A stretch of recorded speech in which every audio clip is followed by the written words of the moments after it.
Você já refletiu sobre a frase de Jesus, sede perfeitos? Já se perguntou em que consiste essa perfeição? E se é possível alcançá-la num mundo de provas e expiações como é a Terra? Com tanto mal sendo praticado e divulgado todos os dias? À primeira vista, parece-nos impossível aplicar essa proposta. No entanto, Jesus jamais nos diria algo que não fosse realizável.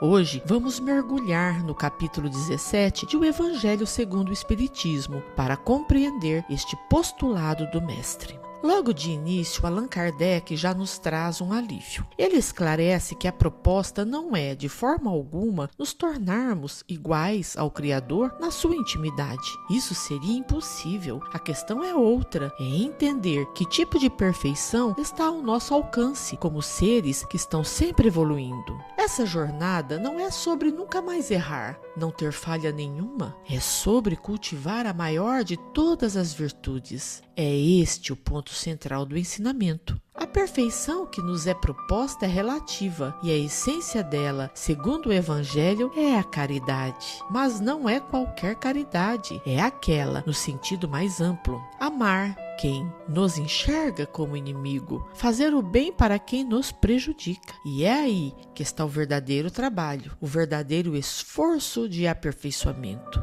É um caminho de amor e não de ser impecável. Como podemos tornar essa ideia mais palpável, mais concreta? O Espiritismo nos ajuda nesta questão, porque nos oferece um retrato do que seria o homem de bem. E é importante entender, não é um ser perfeito, inatingível. Pelo contrário, é um modelo, um ideal para iluminar o nosso caminho. É um norte. E a luz deste caminho é a fé. Mas não uma fé cega que aceita tudo sem pensar. É uma confiança que vem do raciocínio, uma confiança na bondade divina. Essa fé se apoia nos pilares da justiça, do amor, da caridade. E ela transforma os desafios da vida em oportunidades de crescimento, não em punições. E claro, essa fé não fica só no pensamento, ela transborda em ações. A pessoa de bem age sem esperar nada em troca. A satisfação dela está na alegria que consegue proporcionar ao outro. Ela é universal em sua bondade, porque enxerga em todas as pessoas seus irmãos.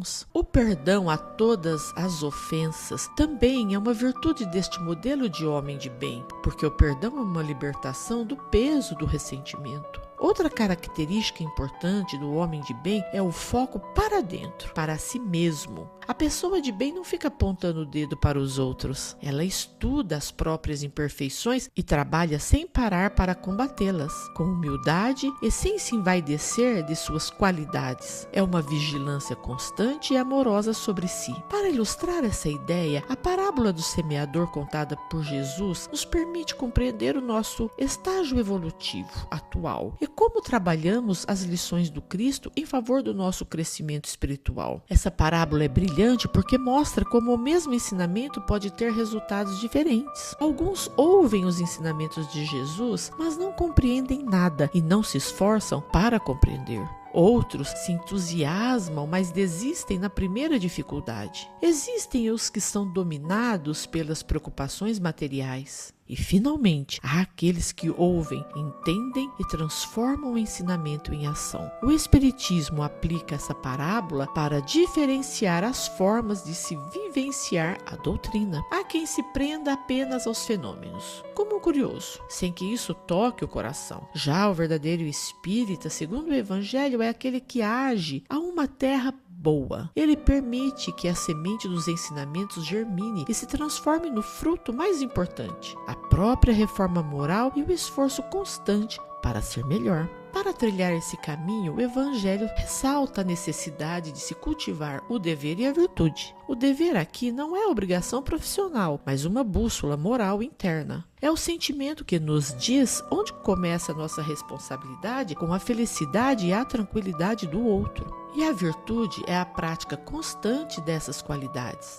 Mas o Evangelho faz uma ressalva fundamental. A verdadeira virtude é modesta. Ela não busca aplausos, não se exibe. Ela simplesmente é e se revela nos atos, não nas palavras. A modéstia é tão essencial que, sem ela, a virtude perde o seu valor. O orgulho a contamina por completo. Fica bem claro então que o maior adversário no caminho para a perfeição é o orgulho. E por quê? Porque ele alimenta o egoísmo, que é a raiz de todas as nossas imperfeições. Ele nos cega para as nossas próprias falhas e nos faz acreditar que somos melhores que os outros, anulando o mérito de qualquer boa ação. E essa jornada de aperfeiçoamento deve ser vivida em isolamento, longe da sociedade, já que o mundo está mergulhado no mal e em tantas tentações? Eis uma pergunta que muitas vezes nos fazemos. Mas o Evangelho nos ensina que o caminho é o do equilíbrio e deve ser vivido aqui no mundo.